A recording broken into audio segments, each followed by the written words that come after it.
Hello, everyone. Welcome to The Power of Why. My name is Malva Gasowski, and I am the co-author of the book, and I will be your interviewer for today. I have Larissa Russell with me. Larissa is an entrepreneur, an international best-selling author. She's a speaker, an artist, an educator, creativity coach, and a healer. She is the founder of Creative You, which is an online coaching and learning platform that helps women step into their authenticity with the help of creativity. So to promote the launch of the book, The Power of Why, we ask the authors, that's us, and the future readers to share their why. Welcome, Larissa. Thank you. I'm so glad to be here. To be honest, I'm very glad to have you here. Larissa, the first question is, why did you take the leap of faith maybe to start your own business? Well, and the why is so important, right? And it's one of those questions I've asked my whole life. Why? Why are we doing this? Why? And I think my most powerful why in the book. So I don't want to give that away, but I have a few other whys as well. And as someone who's always needed to work on myself, and I've done really well in the corporate world, and even tried doing entry-level jobs so that I had a better work-life balance and things. I always ended up in management and project management for many years, right? And so one of the things that about me is my brain doesn't really work like other people's. I was diagnosed with Asperger's at 50 years old. And after a life of thinking, I don't think like other people, I finally realized that there was really nothing wrong with me, and to work within the parameters that I had. So why being one of those parameters. So once I started realizing that I thought differently and I needed to work differently, becoming an entrepreneur was the most important thing to me. And so I was really able to embrace those differences about myself and how I work in working for myself. And so I think that was really important for my why of working for myself. I know I'm going against what we have discussed prior to this, but what you've touched upon is actually very dear to my heart, because one of the things that I do is I am a parenting coach, and I help parents deal with their children and their parenting skills. And like you said, the fact that your child does have or is on the spectrum of, let's say, Asperger's, that doesn't make him broken. It just makes him creative in a different way, specifically zoned into certain talents that child has. So it's so amazing that you have discovered that and made it into your passion, purpose, and reason for life. That's very dear and delightful for me to hear such a thing. And, I think that's so important because people don't like labels, and I get that. And it's not even called Asperger's anymore. It's being on the autism spectrum. And I understand that people don't like labels, but sometimes it really helps us figure out why we're different, right? Why we're different, and then be able to work within. Once I learned, the differences between female and male autism markers and things like that, and how they're different, and why I wasn't diagnosed for so long, and how I was able to sort of manipulate my world to make it work the best I could. It was really important once I got that diagnosis then to be able to be like, okay, now I can just be me and be okay with that and stop trying so hard. And it was really freeing. So I think it's really important that just knowing that we don't all think the same. Yes. Whether we're on the spectrum or not, we don't all think the same. And for kids especially, it's a really important message to share. Just like what you said, like, just even if you do have something, a symptom of something, that doesn't mean you should align exactly according to the books, especially, for example, heart attacks. They exhibit themselves completely different with men versus women, right? And women are very often misdiagnosed because of that. So that is a very powerful topic that you touched upon. I would surely love to continue the conversation about that. But before we continue the conversation, can you please tell me, because, you know, you found your why. I think that you have built an empire around your talents and your why, but how can you actually encourage others to believe in themselves in order to start their own business and find their path? I think this is really important because a lot of times we start something and it doesn't work immediately and we're like, okay, well, this isn't for me.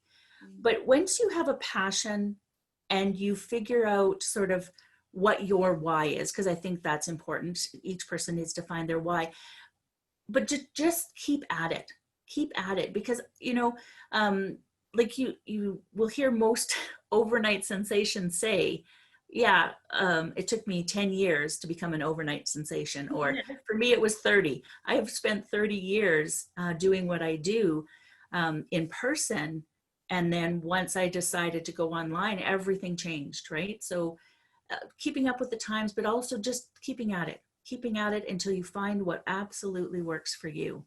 I love it. I love it. All right. So what is one of the most memorable or funny experiences from your business that you would like to share with us? Oh, I've had so many memorable experiences, and I love when I work with a client and they have that aha moment that really is like that light bulb moment for them and everything shifts, and I get to be witness to that because I've worked with them to step into that, and that is just so powerful and is what keeps me going with the work that I do. One funny thing, I can't believe I share this, but I ended up on YouTube in my pajamas, and it's still there because I didn't realize, because we do a lot of things on Zoom now, and I got up to show a client a piece of artwork, not even thinking about what I had on the bottom.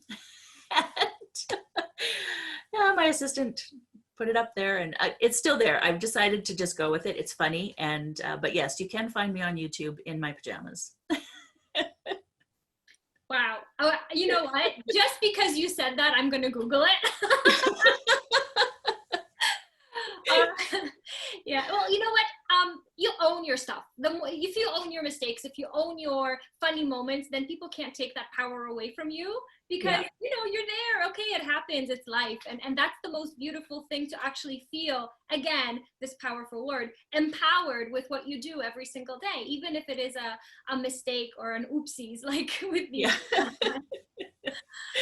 Yeah, so typically now I'm a little more careful about what I wear on the bottom as well, just in case. Well, at least you're wearing something, okay? That's true. I have seen those videos. Especially the teacher videos. Sometimes you have the master of the, background popping. Yeah. All right. From a very funny experience to a very serious one. What's your business value that you stand by and you won't give up?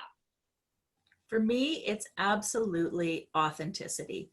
And I found as I became more and more aware of who my authentic self was, because we quite often bury it under who we think we should be. Yes. And as I became that my most authentic self, things started to flourish in my life. And so I help other women find their authentic self as well. And so authenticity to me is just so important, and just being who I am.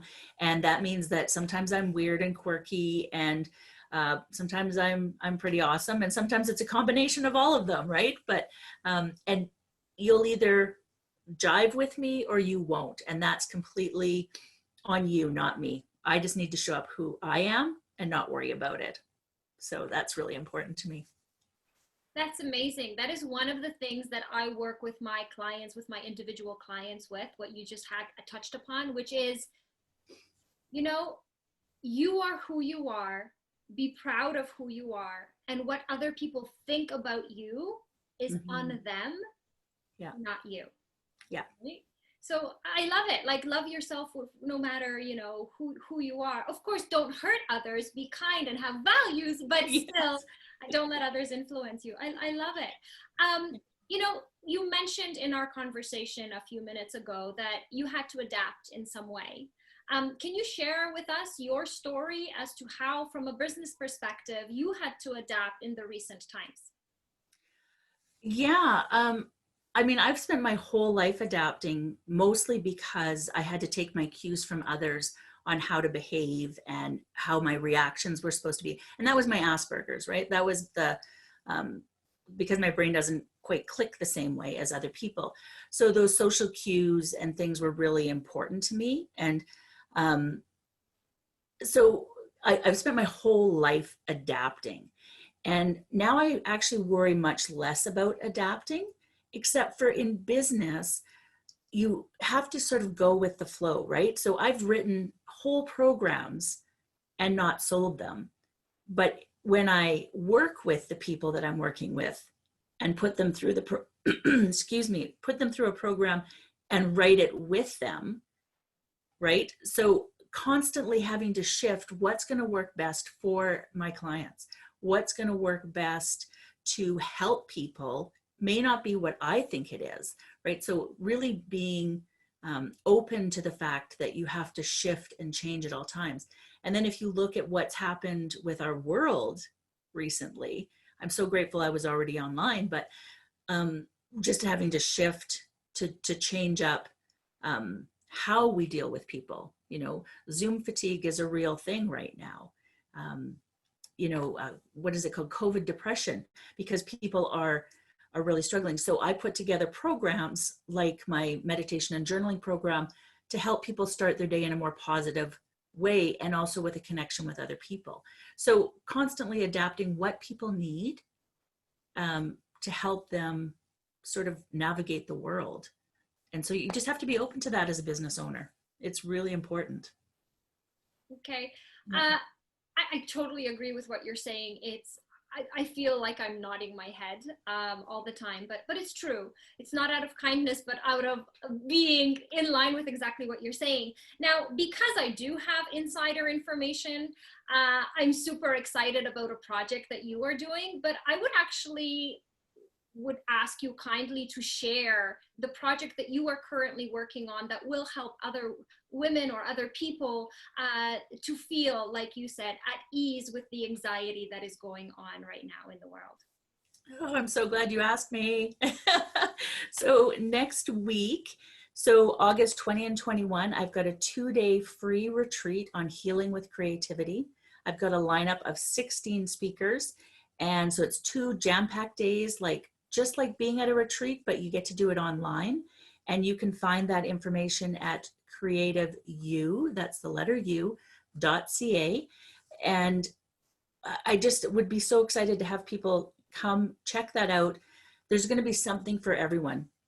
We have many different creative processes. We have tapping, we have healthy eating, we have meditation. Like there's just so many different things. As you can see, it excites me, it lights me up. So I hope people will want to check that out. But yes, that's what I do, is work with typically women to help them step into their authentic selves. And because we use creativity, which comes in many forms, creativity is in everything that we do. It opens us up to like this gentle movement into who we are. So, Oh, I love that phrase, a gentle movement into who we are. It is something that I will remember. Larissa, I am very pleased and honored to actually have gotten to know you, to have worked with you on the book, The Power of Why. And through the process, it wasn't that we were working side by side, not knowing each other, but we have intertwined through the whole process of the many weeks that we've been working together. And I've known you as a person that I can truly recommend from the bottom of my heart. So thank you very much for sharing this interview with me. And thank you very much to the listeners for listening. I hope you connect both with me and Larissa with Creative You. Thank you so very much, everyone. Thank you, Larissa. thank you. Thank you very much, Malva.